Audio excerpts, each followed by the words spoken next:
কোরআনে আল্লাহ বলেছেন ফালইয়াফরাহু, আমার রহমত পাইয়া তোমরা খুশি উদযাপন করো, জুলুস মিছিল করো। ঘরে বসে থাকলে হবে না। ফালইয়াফরাহু বহু বচনের সিগা, আমরের সিগা বহু বচন, ঘরে বসে পালন করলে হবে না। বের হয়ে রাজপথে এসে সবাই মিলে পতাকা হাতে নিয়ে পালন করতে। এটা কোরআন হাদিসে বলেছেন। মুসলিম শরীফ দ্বিতীয় খণ্ড 419 পৃষ্ঠার মধ্যে আলাদা একটা বাব আছে, বাবু হাদিসুল ফিল হিজরত। আমার বক্তব্য শেষ।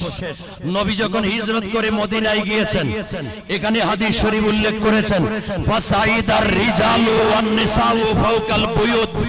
আমাদের আজকে মা বোনেরা যেমন দোতলায় বসেছে, ওই 1400 বছর পূর্বে মদিনা মক্কা থেকে নবী যখন মদিনায় যায়, মদিনার সাহাবী মহিলা সাহাবীরা ঘরের উপরে, পুরুষ সাহাবীরা রাস্তায়।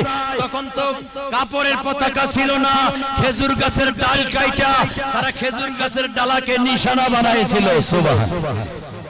তারা ঘর থেকে বের হয়ে নবীজিকে আনার জন্য জুলুস মিছিল নিয়ে যাচ্ছে, আর মুখে বলতেছে তালাল বাদরু আলাইনা মিন সানিয়াতিল ওয়াদা ওয়াজাবা শুকরু আলাইনা মাদালিল্লাহি দা। পরনামার হাতে ছিল দফ, বাদ্যযন্ত্র দফ, দফ বাজায় বাজায় তাদের মুখে ছিল এই নাত, আর মাঝে মাঝে স্লোগান দিত। পড়ুন না সুবহানাল্লাহ। মুসলিম শরীফের এই খণ্ডে এই হাদিসে পাবেন তারা স্লোগান দিত, বলেন ওয়া ইউনাদুনা ইয়া মুহাম্মাদু ইয়া রাসূলুল্লাহ। পড়ুন সুবহানাল্লাহ।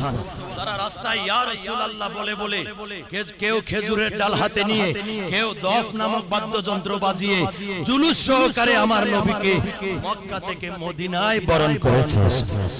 এজন্য আজকে আমরা পৃথিবীতে নবীজির আগমন হয়েছে, আমরা গুনাহগার উম্মত নবীজিকে এই দিনে আমরা বরণ করি জুলুস মিছিলের মাধ্যমে। কথা বলেন ঠিক কিনা?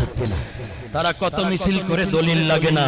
নবীর প্রেমে যখন আমরা মিছিল করি তখন তারা দলিল খোঁজে। আল্লাহ তাআলা তাদেরকে বোঝার তৌফিক দান করুক। আমিন। ওয়া মা আলাইনা ইল্লাল বালাগ। আসসালামু আলাইকুম ওয়া রাহমাতুল্লাহ।